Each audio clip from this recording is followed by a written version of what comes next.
panduan kesehatan dan keselamatan COVID-19. Bagaimana cara menjaga diri kita dan menjaga semua orang agar tetap aman? Langkah pertama adalah mencuci tangan. Cuci tangan Anda setidaknya selama 60 detik dengan sabun. Jika tidak ada sabun, gunakanlah pembersih tangan dengan alkohol setidaknya 60%. 2. Permukaan wajah. Hindari menyentuh mata, hidung, dan mulut Anda karena itu adalah titik masuk paling umum dari virus. 3. Membasmi kuman. Bersihkan permukaan kerja Anda seperti meja rapat, area makan siang, dan benda lainnya yang biasa digunakan dengan menggunakan tisu semprotan atau disinfektan. 4. Hindari kontak langsung dengan orang lain. Cuci tangan bila setelah bertemu dengan orang lain dan setelah menyentuh benda yang disentuh, seperti gagang pintu, komputer, dan barang-barang lainnya. 5. Perawatan diri. Anda memiliki kesempatan lebih baik dalam memerangi virus COVID-19 jika Anda memiliki sistem kekebalan tubuh yang sehat. Maka jagalah pola makan, pola tidur, berolahraga, dan berpikiran fresh. 6. Perjalanan. Harap hindari semua perjalanan yang tidak penting. Pertimbangkan semua cara alternatif untuk berkomunikasi, seperti menggunakan aplikasi Zoom, Google Meet, dan lain sebagainya tanpa harus bertemu langsung. Dan yang paling terpenting adalah bekerja, beribadah, belajar dari rumah. Jika terdapat hal penting yang mengharuskan beraktivitas di luar, gunakanlah masker. Bagaimana jika Anda terinfeksi virus COVID-19? Gejalanya bervariasi, mulai dari flu hingga pilek ringan, termasuk demam, batuk, sesak nafas, hingga kesulitan bernafas. Jika Anda mengalami gejala tersebut, jangan panik, hubungi layanan kesehatan darurat di daerah Anda, maka Anda akan segera ditangani.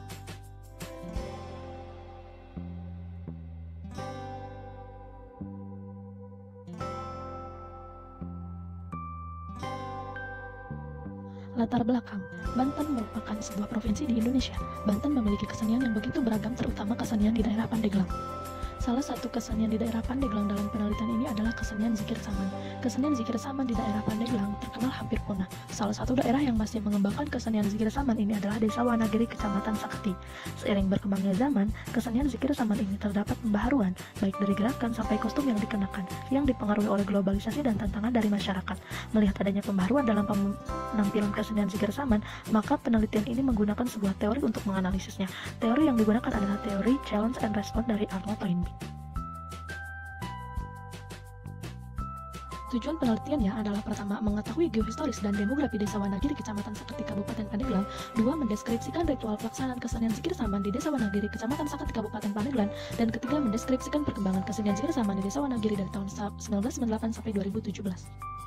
Penelitian terdahulu yang pertama adalah Seni Zikir Saman di Desa Cianur, Kabupaten Pandeglang yang ditulis oleh Atin Suryatin pada tahun 2009 di Universitas Pendidikan Indonesia, dan yang Seni Tari Zikir Saman di Pandeglang, Banten yang ditulis oleh Hikmah dan Rasikin. Tinjauan teori. Teori yang digunakan pada penelitian ini adalah teori tantangan dan tanggapan yang dikemukakan oleh Arnold Toynbee.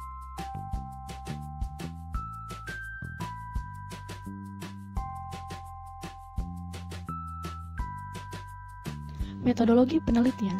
Metode yang digunakan pada penelitian ini adalah metode historis. Di antaranya terdapat heuristik, kritik sumber, interpretasi, sampai historiografi.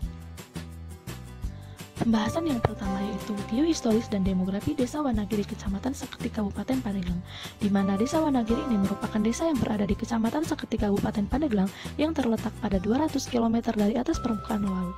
Desa Wanagiri ini memiliki jumlah penduduk sekitar 3.750 jiwa dan mayoritas penduduknya bermata pencaharian sebagai petani. Mayoritas beragama Islam dan rata-rata pendidikan hanya pada SMA, SMK, MA sederajat yang selanjutnya bekerja ke luar kota.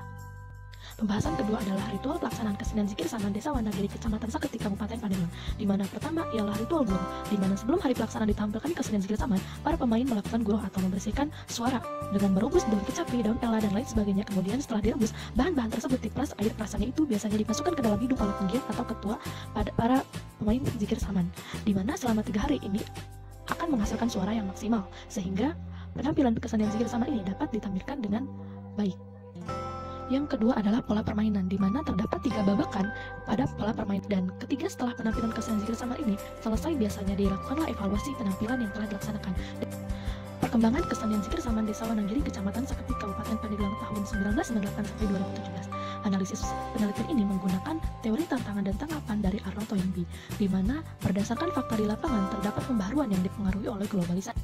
Seiring berkembangnya zaman, kesenian zikir saman Desa Wanagiri diusulkan sebagai warisan budaya tak benda pada tahun 2016 oleh Dinas Pendidikan dan Kebudayaan Provinsi Banten dengan serangkaian pengkajian, penelitian, dan sidang penetapan WBTB.